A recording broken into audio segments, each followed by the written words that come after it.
A happy Easter holiday to our viewers. Welcome to Business Incorporated live from Lagos, Nigeria. Thank you for joining us. I'm Chimeze Obi Iwago. On the show today, global markets and most businesses close for the Easter holiday. The International Monetary Fund concludes its Article 4 consultations with Kenya, noting the economy has continued to perform well. Plus, South Africa's new finance minister pledges to do what he can to keep the country from a third credit downgrade to junk status. Let's get started now. And of course, we begin with the markets, which of course closed for the Easter holiday. Here in Africa, markets closed mixed on Thursday. South Africa's stocks were a bit softer as investors booked some profits before the long Easter weekend, which will see South African markets closed on Friday and Monday. The market in Egypt was also down 0.13%. Here in Nigeria, the NSE All-Share Index ended Thursday's session and the last trading day for the week up by 0.05%, its second positive performance before the Easter break. The Nairobi Stock Exchange also closed higher by 0.39% on Thursday. And profit-making dragged most stock markets in the Middle East lower on Thursday, erasing most of the previous session's gains as some of the optimism generated by generally positive first quarter results faded. Saudi Arabia's index retreated 0.31% after rising 0.9% on Wednesday when Saudi British Bank reported an earnings beat and banking shares rose. The optimism failed to keep markets afloat, even though another lender, Bank Saudi Fransi, reported first quarter results that exceeded estimates after Wednesday's market close. Elsewhere in Dubai, the index dropped 0.88% with 30 shares declining and only one advancing. In Abu Dhabi, real estate shares were the main drag on the index, which fell 0.81%. Qatar dropped 0.86%. And in Europe, markets closed lower on Thursday as investors digested U.S. President Donald Trump's comments that he would prefer the Federal Reserve to keep interest rates low and suggested the dollar is too strong. The FTSE 100 ended the day down 0.29% at 7,327. The French CAC 40 ended down 0.59%, and the German DAX closed 0.38% lower at 12,154 points. The Pan-European Stock 600 was down 0.35%, with the majority of sectors and all major bourses in negative territory. The move comes on the last day of the trading week as equity markets close for the Good Friday Easter holiday. Major bourses will remain closed on Monday in observance of Easter. And in the U.S., stocks fell on Thursday after the U.S. dropped the mother of all bombs in Afghanistan, while bank stock dropped despite strong earnings from JP Morgan Chase and Citigroup. For more, here is Jill Maladrino, VOA Channels TV business correspondent in New York.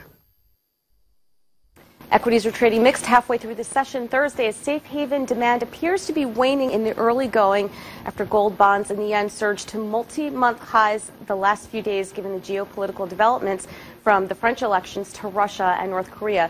Late-day comments from President Trump on the future of Fed Chair Janet Yellen and his stance that the dollar was too strong has also swayed markets over the last 24 hours. Economic data came in mostly positive this morning, helping to lift the dollar following its late-day swoon yesterday after that Trump comment. Now, we're seeing a small bounce in beaten-up sectors from Wednesday, such as semiconductors, but overall markets still seem hesitant to move higher into the long holiday weekend, with stock markets closed in observance of the Easter holiday for Good Friday through the weekend.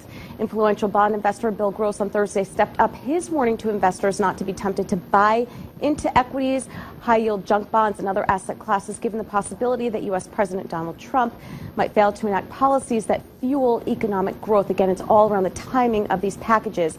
Now, banks dominated the tape Thursday morning as earnings season officially kicks off. Let's take a look at how they performed. JP Morgan beat on the top and bottom line, pretty solid on better fee income. Wells Fargo beat on earnings, but they missed on revs. Citigroup topped expectations, helped by a jump in fixed income trading, an overall rise in revenue. And finally, PNC FOMC beat by 13 cents, driven by higher fee income and higher net interest margin. U.S. markets will be closed on April 14th in observance of Good Friday, so let's turn to a very busy trading week ahead. A number of Fed speakers will be on the circuit. We also have a number of manufacturing and housing data that's expected to be released, but the big story for the next several weeks will be the slew of earnings reports. Let's take a look at what we have for next week. Netflix, a favorite name for traders, that's going to be on Monday. Bank of America, Goldman Sachs, J&J, Schwab, and IBM, and Lam Research, which has had a really nice run. They're on Tuesday. TD Ameritrade, Morgan Stanley, American Express, and Qualcomm all report on Wednesday. Verizon on Thursday. We wrap up the week on Friday with the major conglomerates, including General Electric and Honeywell. From the NASDAQ market site in New York, I'm Jill Malandrino, and this is VOA Channel's Business News. And in Asia, markets in Japan, South Korea and China closed lower on Friday as geopolitical tensions in the region heightened, while other major bourses in Asia remained closed for a public holiday. In Japan, the benchmark Nikkei 225 closed down 91.21 points, while the Topix slid 9.24 points. Across the Korean Straits, the Kospi closed down 13.73 points. Chinese mainland markets were also down. The Shanghai Composite finished down 31.47 points, and the Shenzhen Composite fell 28.01 points. The session in Asia followed a lower finish on Wall Street after U.S. military forces dropped the largest non-nuclear bomb in Afghanistan on Thursday. Meanwhile, tensions between the U.S. and North Korea heightened after an official for the reclusive regime on Friday blamed President Donald Trump for escalating tensions on the Korean peninsula. And to the commodities, the markets are also closed for the Easter holiday. Oil prices were little changed on modest volume on Thursday in a week where crude benchmarks recouped more of March's losses on increased hopes. World supply and demand were nearing balance. Benchmark Brent crude futures were up 1 cent at $55.87 a barrel. After touching a one-month high on Wednesday. U.S. West Texas Intermediate crude futures settled at 7 cents at $53.18 a barrel. The Paris-based International Energy Agency said on Thursday that supply and demand in the global oil market were close to Marching after a fall in stockpiles in developed countries in March. And precious metals market is also closed on Friday. However, gold pulled back from an earlier 5-month high on Thursday as the dollar clawed back some of the ground it lost after U.S. President Donald Trump said the U.S. currency was too strong. The metal stayed on track for its best week since June. However, concerns over tensions in North Korea and the Middle East kept stocks markets under pressure.